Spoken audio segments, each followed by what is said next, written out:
We're going to start today with Joel Grushkin, Managing Director, Cost Segregation Initiatives. Joel, tell us what that means to utilize cost segregation. Well, Ryan, thanks for having me here today.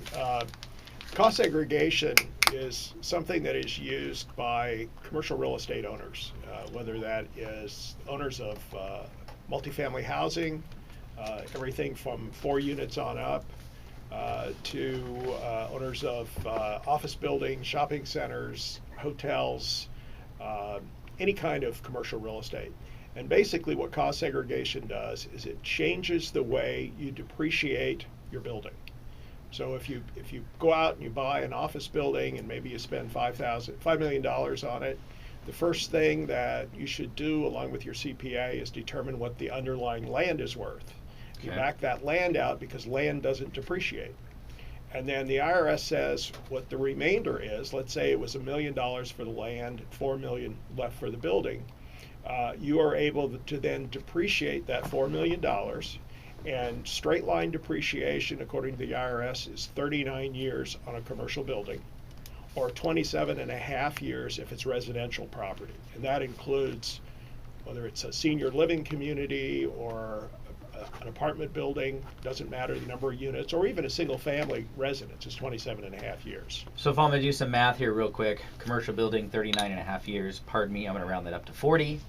$4 million was the value of the non-dirt portion of the purchase, so doing some math here, $100,000 a year. That's correct. Is what I would get normally not using a cost segregation approach. That's right. Okay. That's called straight line depreciation.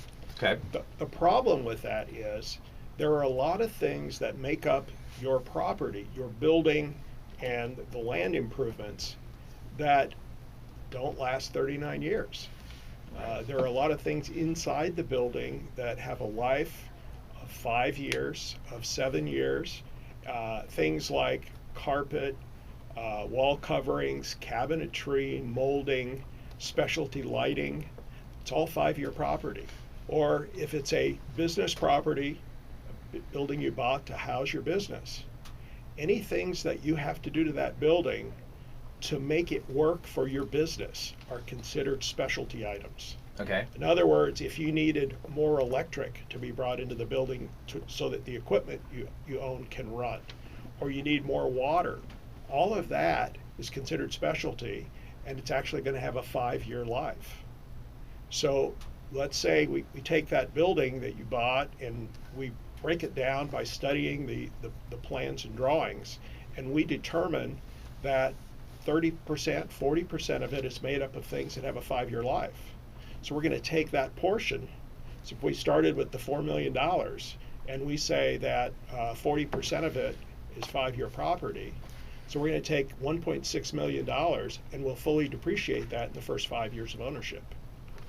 So that would be something like $325,000 a year. It actually turns out to be a little different than that, just because of the way the accounting treatment works. But it's even more front end loaded than that. So, but that is a huge difference for you as an owner, because that is sheltering taxes you'd be paying. So you're actually ending up with more cash flow.